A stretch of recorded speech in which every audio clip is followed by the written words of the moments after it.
wabarakatuh. Halo semuanya, kembali lagi di channel YouTube saya. Nah, di video kali ini kita sudah masuki bab 5 di CCNA part 1, yaitu VLAN and Trunking atau VLAN dan Trunking. Nah, di sini masih berkaitan dengan Cisco Certified Network Associate ya teman-teman. Oke, di bab 5 ini ada beberapa materi. Yang pertama konsep VLAN, yang kedua konfigurasi VLAN, yang ketiga trunk, yang keempat all trunk, yang kelima trunking pada MLS, yang keenam dynamic trunking protocol, yang ketujuh konfigurasi dynamic trunking protocol, yang ke-8 untouched dan tag, dan yang ke-9 yaitu native LAN. Jadi di bab 5 ini ada 9 materi ya teman-teman. Oke, kita langsung masuk saja pada materi yang pertama, yaitu konsep VLAN. Nah, VLAN adalah Virtual Local Area Network. Perhatikan pada gambar yang sudah tersedia. Misalkan terdapat sebuah ruangan yang kemudian terbagi menjadi beberapa divisi. Nah, kita anggap saja yang paling atas adalah divisi engineering. Untuk yang tengah adalah divisi programming. Kemudian yang paling bawah adalah divisi marketing ya teman-teman. Nah, kemudian untuk engineering itu misalkan memiliki VLAN 10, programming VLAN 20, dan marketing VLAN 30. Kemudian masing-masing VLAN memiliki IP, yaitu untuk engineering 192.168.10.0/24, programming 192.168.20.0/24, dan untuk marketing itu 192.168.30.0/24. Jadi dapat disimpulkan bahwa masing-masing divisi memiliki network yang berbeda-beda. Nah, nantinya masing-masing PC akan tersambung dengan switch. Kemudian misalkan bandwidth yang dibutuhkan engineering itu adalah 10 MB. Lalu untuk programming itu misal 2 MB dan marketing itu adalah 30 MB.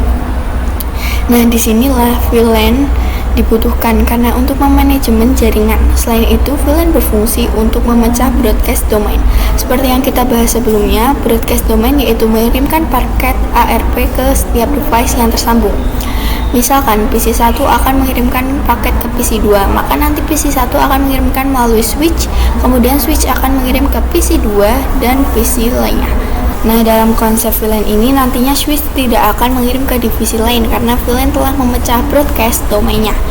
Oke, untuk materi yang pertama cukup sampai di sini. Kita lanjut materi selanjutnya. Oke teman-teman, di sini kita lanjut materi yang kedua, yaitu konfigurasi VLAN. Nah, di sini pada Cisco Packet Tracer saya sudah menyiapkan topologinya. Nah, di sini terdapat 6 buah PC yang tersambung dengan switch dengan menggunakan kabel automatical. Nah, untuk IP networknya juga sudah saya tuliskan. Di sini sebelah kiri kita menggunakan IP 10.0/24 dan untuk sebelah kanan 20.0/24. Kemudian kita akan mengelompokkan PC-PC tersebut.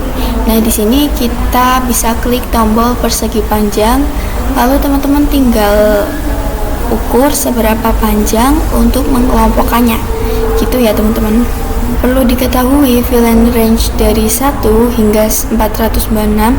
Maka di sini untuk kelompok sebelah kiri saya gunakan VLAN 10 ya teman-teman. Di sini kita buat tulisan VLAN 10. Lalu untuk yang sebelah kanan kita gunakan VLAN 20.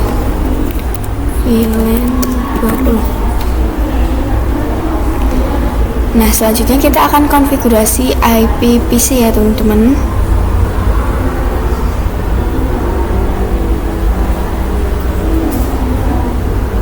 Sorry, ini IP-nya itu 192 ya teman-teman. Sini kita konfigurasi.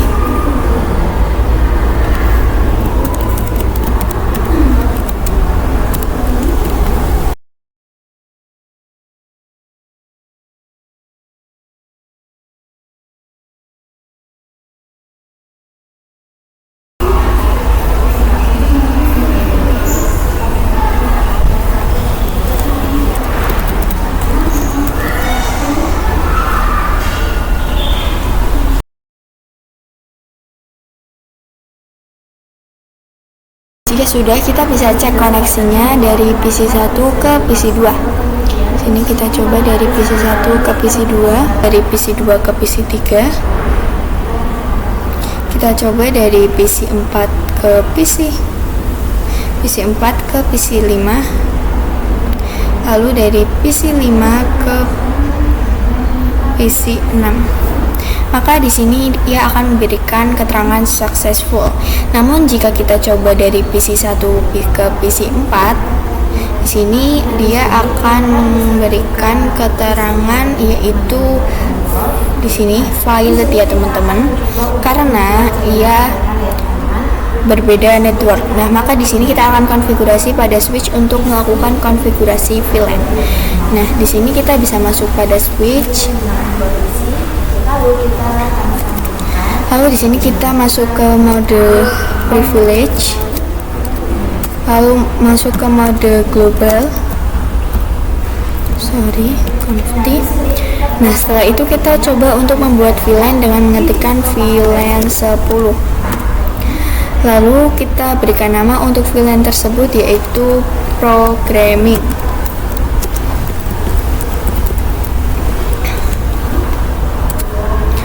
Lalu kita coba exit. Kita cek dengan do show VLAN brief. Nah, maka di sini terdapat VLAN yang bernama VLAN programming. Perhatikan di sini VLAN 10 itu sudah terbuat ya teman-teman. Namun perlu diketahui bahwa secara default semua port switch ini menggunakan VLAN 10. Sedangkan konfigurasi untuk VLAN 10 belum mencantumkan port-port yang tergabung ya teman-teman di sebelah kanan sini. Nah, kita akan membuat interface FA01, FA02, dan FA03 yang tergabung ke VLAN 10. Langsung saja kita konfigurasikan, kita masuk ke FA01 terlebih dahulu. Lalu kita ketikkan switch port access VLAN 10. Nah, kemudian kita bisa cek dengan menggunakan do show VLAN brief. Nah, di sini interface FA01 sudah masuk ya teman-teman ke VLAN 10. Nah, di sini kita akan lanjut memasukkan FA02 dan FA03 ke VLAN 10.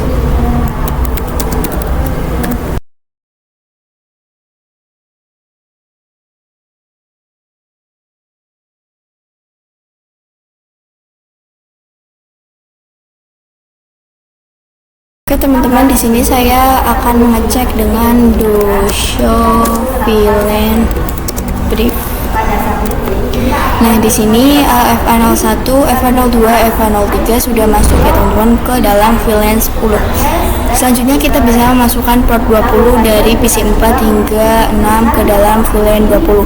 Kita buat VLAN yang terlebih dahulu dengan VLAN 20. Name-nya kita berikan name marketing.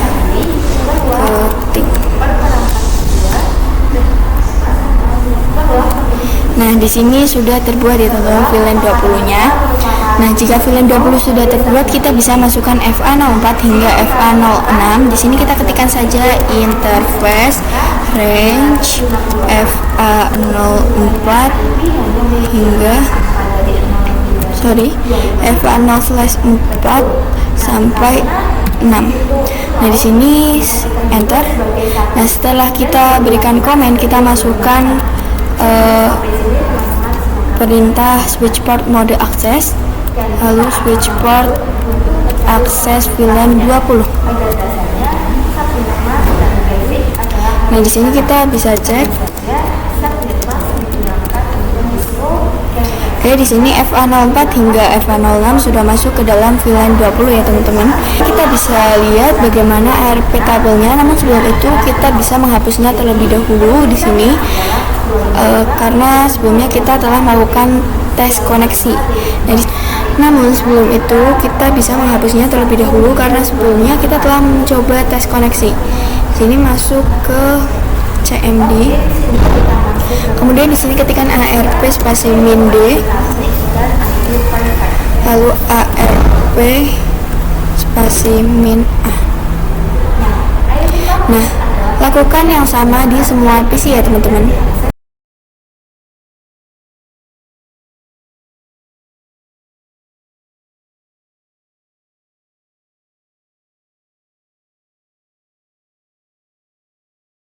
Pada switch kita hapus. Di sini kita masuk ke mode privilege ya teman-teman. Di sini saya sudah masuk ke mode privilege. Kemudian di sini kita masukkan command clear MAC address, strip table. Lalu kita bisa enter, lalu kita bisa cek dengan show MAC address table. Nah, di sini itu sudah tidak ada ya teman-teman. Selanjutnya kita bisa klik simulation.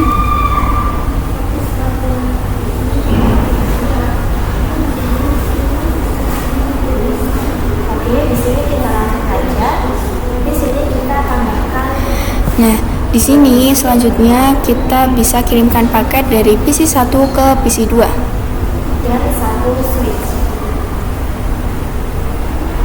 Kita bisa klik next. Kemudian dari PC 1 akan mengirim paket ke switch. Kita klik lagi. Lalu dari switch itu akan mengirimkan paket ke PC 2 dan PC 3 teman-teman.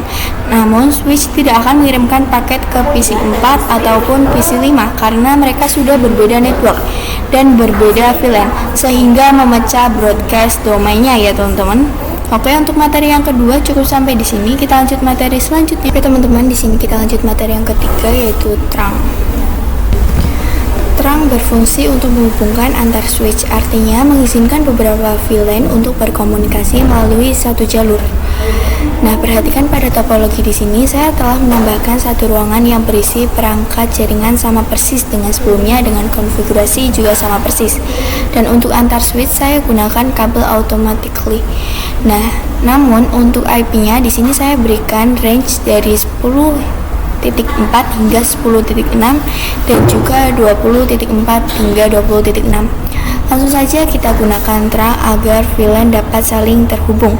Di sini kita masuk ke switch 1, kemudian di sini kita masuk ke mode privilege lalu masuk ke mode global. Nah, jika diperhatikan switch 1 terhubung dengan switch 2 menggunakan interface FA07 teman-teman. Nah, di sini kita masuk ke interface FA0/7.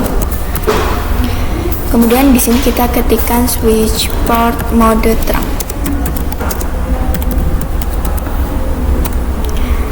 Maka di sini akan memberikan pemberitahuan bahwa interface FA07 sudah masuk ke mode trunk tersebut. Kemudian kita perintah dengan do show interface trunk. Nah, bisa diperhatikan di sini untuk interface FA07 statusnya trunking. Selanjutnya kita bisa cek di switch 2.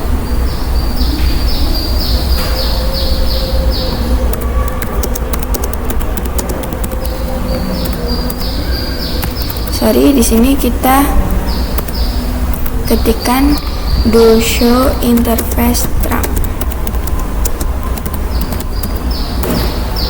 Oke, di sini perhatikan di sini untuk interface FA07-nya juga sudah trunking teman-teman. Selanjutnya di sini kita bisa cek tes koneksi antar lab. Misal di sini saya akan mencoba dari PC 1 ke PC 7.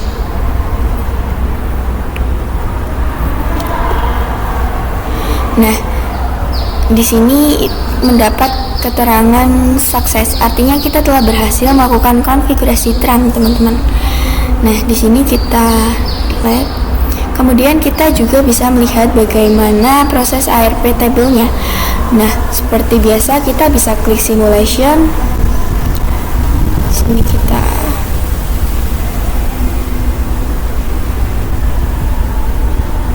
Nah, kemudian kita coba kirim paket dari PC 2 ke PC 8.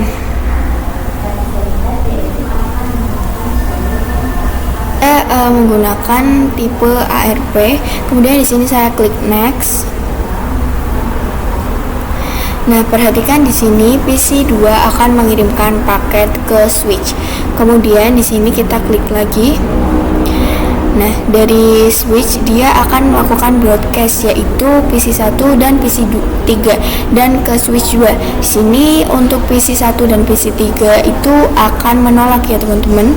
Klik lagi. Sedangkan switch 2 akan melakukan broadcast ke PC7, 8 dan 9. Nah, di sini yang menerima adalah PC8. Nah, di sini kita klik lagi. Maka selanjutnya PC8 akan mengirimkan paketnya kembali ke switch 2. Lalu dari switch 2 ke switch 1 dan kemudian dari switch 1 ke PC2. Dengan begitu tes koneksi telah successful ya teman-teman. Oke teman-teman, untuk materi yang ketiga cukup sampai di sini. Kita lanjut ke materi selanjutnya. Oke teman-teman, di sini kita lanjut materi yang keempat yaitu alert terang. Oke teman-teman, jadi kita cek pada interface terang. Di sini kita bisa masuk ke mode global terlebih dahulu. Kemudian di sini kita cek dengan do show interface terang. Oke, di sini terdapat VLAN allowed on terang ya teman-teman. Artinya adalah terang berapa saja yang diizinkan untuk melewati FA07. Nah, secara default yang diizinkan adalah 1 hingga 105 atau 1005. Kemudian terdapat VLAN allowed and active in management domain. Nah, ini artinya adalah VLAN yang telah mencoba untuk melewati FA07. Nah, sekarang kita akan coba untuk mengubah VLAN yang diizinkan adalah 10 hingga 20. Pada mode global atau config kita ketikkan int FA07 atau interface FA07. Kemudian di sini kita ketikkan switch port terang allow VLAN 10,20. Nah, kemudian kita bisa exit. Lalu kita cek dengan do show interface terang. Nah, perhatikan di sini VLAN allowed terangnya sudah berubah menjadi 10 sampai 20 ya teman-teman, atau 10 dan 20. Oke, untuk materi yang keempat cukup sampai di sini. Kita lanjut materi selanjutnya. Oke teman-teman, kita lanjut materi yang kelima yaitu trunking pada MLS. Pada Cisco saya telah membuat satu ruangan lagi yang isinya juga sama persis seperti sebelumnya. Untuk switch juga sudah terkonfigurasi. Untuk switch 3 juga sudah terkonfigurasi switch VLAN di interface FA07. Sekarang kita akan mencoba konfigurasi terang pada MLS. Di layar switch kita bisa pilih pada bagian network device ini, lalu kita pilih yang switch, kemudian kita klik pada 36560 ini yang MLS, kita tambah 1. Nah, kemudian di sini kita sambungkan switch 3 dengan MLS switch menggunakan kabel automatically.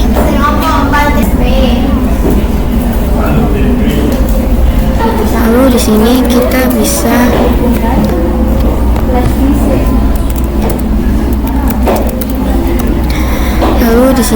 bisa masuk ke interface FA08.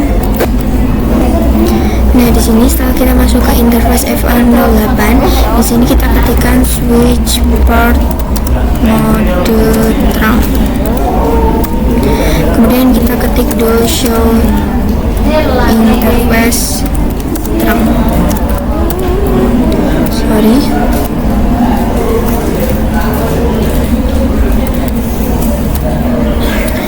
Oke, dapat dilihat bahwa interface FA07 dan 08 sudah kita terang. Selanjutnya kita bisa melakukan terang pada MLS. Kemudian di sini kita masuk ke mode global. Kemudian kita ketikkan interface FA0/1. Setelah itu kita berikan komen untuk terang, yaitu dengan switch port mode terang. Di sini MLS akan memberikan command rejected. Artinya kami tidak dapat melakukan konfigurasi trunk di interface. Hal tersebut ada penjelasannya teman-teman. Jadi untuk trunk yang memiliki dua jenis, yakni ISL dan 801.1Q. Mana ISL adalah milik Cisco. ISL digunakan ketika kita memiliki dua switch dari Cisco yang terhubung melalui trunk. Kemudian untuk 802.1Q itu open standar, dapat digunakan untuk menghubungkan switch dari berbagai vendor. Misalkan kita memiliki satu switch Cisco dan satu switch DC, maka kita akan menggunakan 1Q. Untuk switch MLS support kedua jenis tersebut, sedangkan switch 1, 2, dan 3 hanyalah support .1Q. Oleh karena itu, ketika kita akan melakukan trunking pada switch 3, ia akan langsung menggunakan trunking dengan protokol .1Q. Emang jika switch 3 dihubungkan ke switch MLS, ia akan kebingungan karena switch MLS sudah mengharapkan protokol opsi ISL. Namun ternyata switch 3 tidak support tersebut. Maka dari itu kita bisa melakukan konfigurasi encapsulation pada switch MLS. Nah, di sini kita masuk ke interface FA01 terlebih dahulu. Kemudian di sini kita ketikkan switchport trunk encapsulation.1Q. Kemudian kita enter, lalu kita ketikkan switchport mode trunk. Nah, di sini sudah tidak reject lagi ya teman-teman. Di sini kita bisa cek dengan do show in atau interface trunk. Dan dapat perhatikan di sini untuk FA01-nya itu statusnya trunking dan encapsulation-nya sudah berubah menjadi .1Q. Oke, untuk materi yang kelima cukup sampai di sini. Kita lanjut materi selanjutnya. Lanjut materi yang ke-6 yaitu Dynamic Trunking Protocol. Perhatikan pada tabel ini teman-teman, dari sebelumnya kita telah belajar tentang mode trunk dan juga akses. Akses sendiri merujuk pada end device, sedangkan trunk merujuk pada switch. Nah, kita akan coba untuk mode dynamic trunk protocol yang terdiri dari dynamic auto dan dynamic disable. Perhatikan ketika ada dynamic auto bertemu dengan dynamic auto maka menjadi mode akses. Jika ada dynamic auto bertemu dengan dynamic disable maka hasilnya akan menjadi mode trunk. Begitu juga dengan dynamic auto, jika bertemu mode trunk maka koneksinya akan tetap menjadi mode trunk.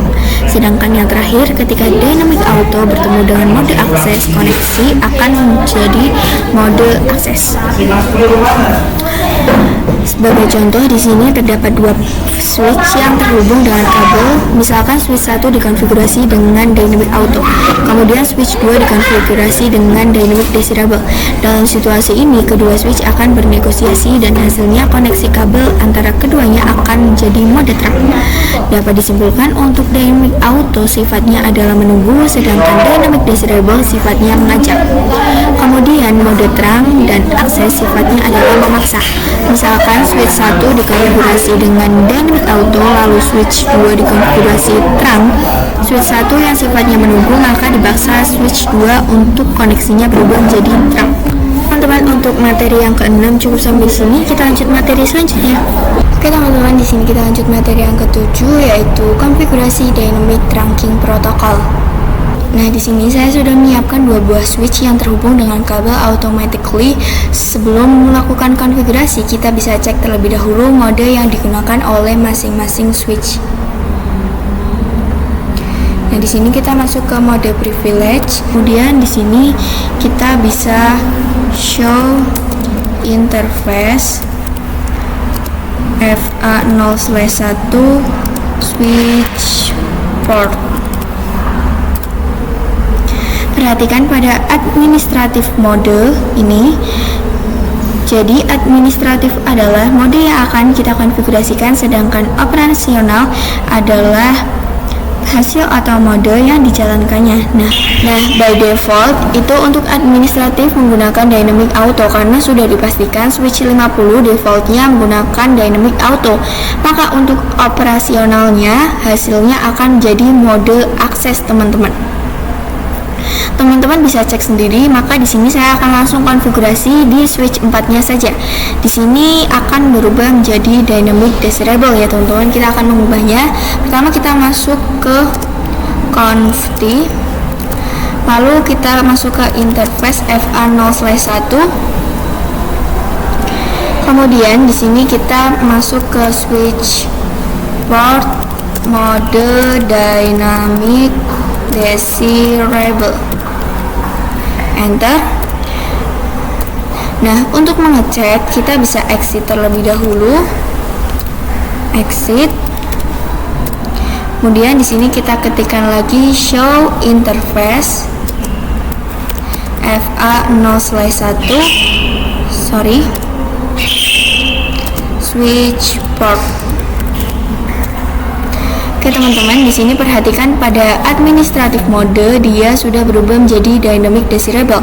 Maka untuk bagian operasional pun itu berubah menjadi terang ya teman-teman. Karena switch 5 masih menggunakan dynamic auto yang sifatnya adalah menunggu. Oke, untuk materi yang ke-7 cukup sampai di sini. Kita lanjut materi selanjutnya. Di sini kita lanjut materi yang ke-8 yaitu untick dan take. Nah, untuk mempermudah penjelasan untick dan take pada Cisco, kita bisa menggunakan mode simulation ya teman-teman.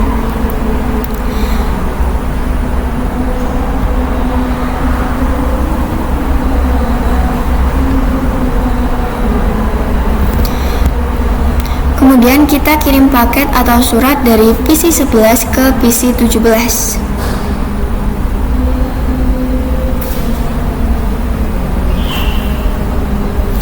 Nah, di sini teman-teman bisa lihat, di sini kita bisa klik next. Nah, sehingga di sini PC 11 akan mengirimkan ke switch 2 ya teman-teman. Kemudian di sini kita next lagi. Nah, di sini switch 2 akan mengirimkan ke switch 3. Nah, ini kita bisa klik pada bagian ARP atau yang sebelah sini. Nah, di sini terdapat keterangan .1Q yang mana ia disebut dengan take. Sedangkan untake itu jika paket ARP tabelnya itu tidak terdapat .1Q teman-teman. Oke, untuk materi yang ke-8 cukup sampai di sini. Kita lanjut materi selanjutnya. Teman-teman, di sini kita lanjut materi yang ke-9 yaitu native VLAN. Native VLAN adalah paket yang tidak perlu di tag. Bisa kita lihat pada switch 1 di sini. Kita bisa klik ke switch 1. Lalu di sini kita bisa ketikkan. Nah, di sini teman-teman dapat diperhatikan ada yang namanya native VLAN dan by default native VLAN-nya itu adalah 1. Nah, di sini kita akan coba mengganti native VLAN tersebut. Langsung saja kita coba konfigurasi pada ruangan 2 dan 3. Kita bisa masuk ke switch 2. Lalu di sini kita bisa ketikkan enable conft, kemudian interface FA0/8. Nah, di sini kita ketikkan switch port terang native VLAN 20. Lalu kita do show interface terang. Di sini untuk interface FA08 pada bagian native VLAN telah berubah menjadi 20 ya teman-teman. Nah, berikutnya kita coba konfigurasikan di switch 3. Berikutnya kita coba konfigurasikan di switch 3. Untuk caranya itu sama persis. Saya perhatikan pada bagian interface mana yang akan dikonfigurasi saja teman-teman. Di sini kita masuk ke interface FA0/7, enter. Kemudian di sini kita ketikkan switch port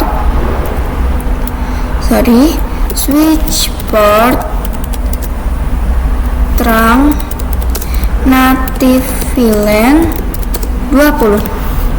Kemudian di sini kita enter. Lalu di sini kita bisa cek dengan do show interface terang.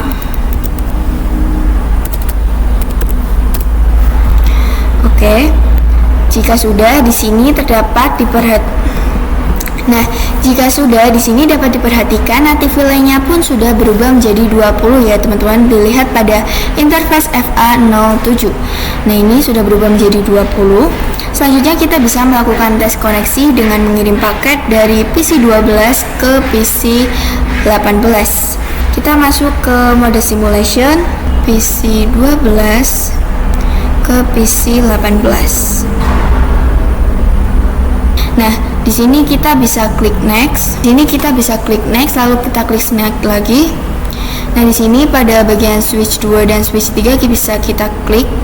Nah, perhatikan di sini ia tidak lagi memunculkan take ya teman-teman. Oke, untuk materi yang ke-9 sudah selesai dan kita sudah sampai di akhir bab 5. Oke, terima kasih yang sudah menonton. Maaf bila ada salah kata.